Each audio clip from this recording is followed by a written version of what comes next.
Right. కొన్ని విషయాలు మీతో పంచుకోవాలని దేవుడు ప్రేరేపించాడు కనుక నేను మీతో పంచుకుంటున్నాను. యెషయా గ్రంథము 5వ అధ్యాయంలో కొన్ని మాటలు ఇలాగా రాయబడి ఉంటుంది. కీడుని మేలనియు మేలుని కీడని ఎంచుకుని వారికి శ్రమ అని ఉంటుంది. ఒకటి ఏంటంటే కీడును మేలని మేలుని కీడని ఎంచుకునే వారికి, తీపిని చేదని చేదును తీపని ఎంచుకునే వారికి శ్రమ అని కూడా అక్కడ రాయబడి ఉంది.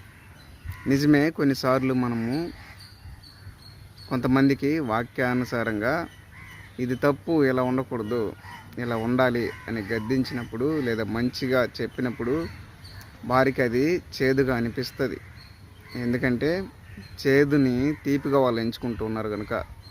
ఈ లోకంలో ఉన్నదంతా నేత్రాశ, జీవపుడంబము, శరీరాశ, ఇంకా ఈ లోకంలో ఉన్నదంతా అనేకమైనటువంటి కల్పన కథలకు వైపు తిరిగేటువంటి కాలంలో లోకం ఉంది కనుక పాపమే ఉంది. కాబట్టి కల్పనా కథల వైపు తిరిగినప్పుడు వాళ్ళు పాపంలో ఉంటారు. పాపంలో ఉన్న వారికి లోకంలో ఉన్నదే, ఒకరు సినిమాకి వెళ్తే నేను సినిమాకి వెళ్ళాలి, ఇతరులు ఎలా చేస్తే అలానే చేయాలి, లోకం ఎలా ఉంటే అలా ఉండాలి, కాలంతో పాటు మారిపోవాలి, ఒకరు ఒళ్ళంతా కనిపించుకునే వస్త్రధారణ చేసుకుంటే నేను అలా చేసుకోవాలి, ఇలా రకరకాలుగా లోకాన్ని చూసి వాత పెట్టుకుంటున్నారు. ఇతరులు అబద్ధమాడి ధనం సంపాదించి సేవను కూడా వ్యాపారంగా చేసి పైకి వస్తే నేను అలా రావాలి, నేను కూడా పెద్ద సేవకుని కారులో తిరిగేవాడిగా పేరు తెచ్చుకోవాలి.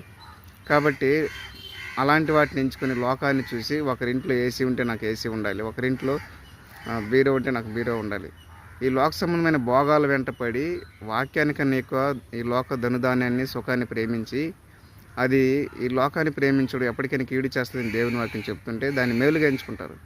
అలా లోకాన్ని దేవునికన్నా ఎక్కువ ప్రేమించకూడదు, భూమి మీద ధనం కూర్చుకోవద్దు దేవుని వాక్యం చెప్తుంది. అన్న వస్త్రాలు కలవారంటే దాంతో తృప్తి పొంది ఉండాలని దేవుని వాక్యం చెప్తా ఉంది.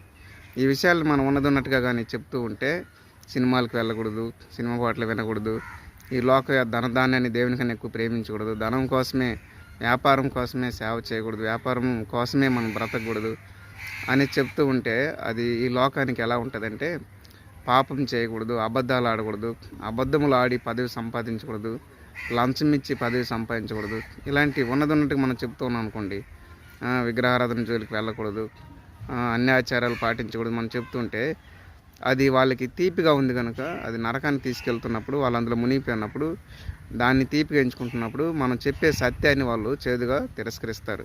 నిజమే, వ్యాపారం కూడా చేదుగా ఉంటుంది కానీ అది ఆరోగ్యానికి మంచిది. కానీ తీపి రోజు తింటే షుగర్ ఏమవుతుంది, పాయిజనే చచ్చిపోతాం. ఈ లోకాన్ని కూడా ప్రేమించి తీయగా ఉందనుకుంటే ఏదైనా ఒక రోజు నువ్వు మరణానికి నరకానికి వెళ్తావు. గుర్తుపెట్టుకొని దేవుని నాకు హెచ్చరిస్తుంది. Thank you. God bless you.